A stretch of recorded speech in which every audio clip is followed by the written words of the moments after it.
Satu seorang wali, cerita dia ditangkap oleh raja.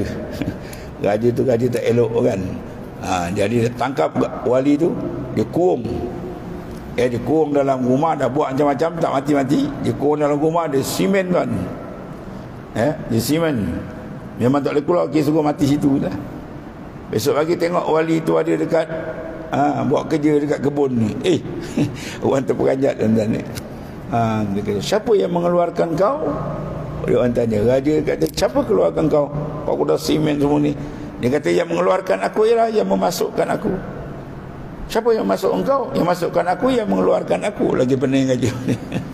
Mana siapa yang mengeluarkan huwa Allah, siapa yang masukkan ialah Allah pada hakikatan, pada hakikat. Itu mana kuatnya pegangan orang yang telah mengenal akan Allah Ta'ala. Maka bila kuat itu Tuhan bagi dia macam-macam karamat. Pesimen pun boleh keluar tuan ni. Tengok ada kat luar. Orang tanya, siapa keluarkan kau? Orang yang masukkan. Dah siapa yang masuk? Orang yang mengeluarkan. Siapa dia yang mengeluarkan masuk? Huwallahu Ta'ala. Habis.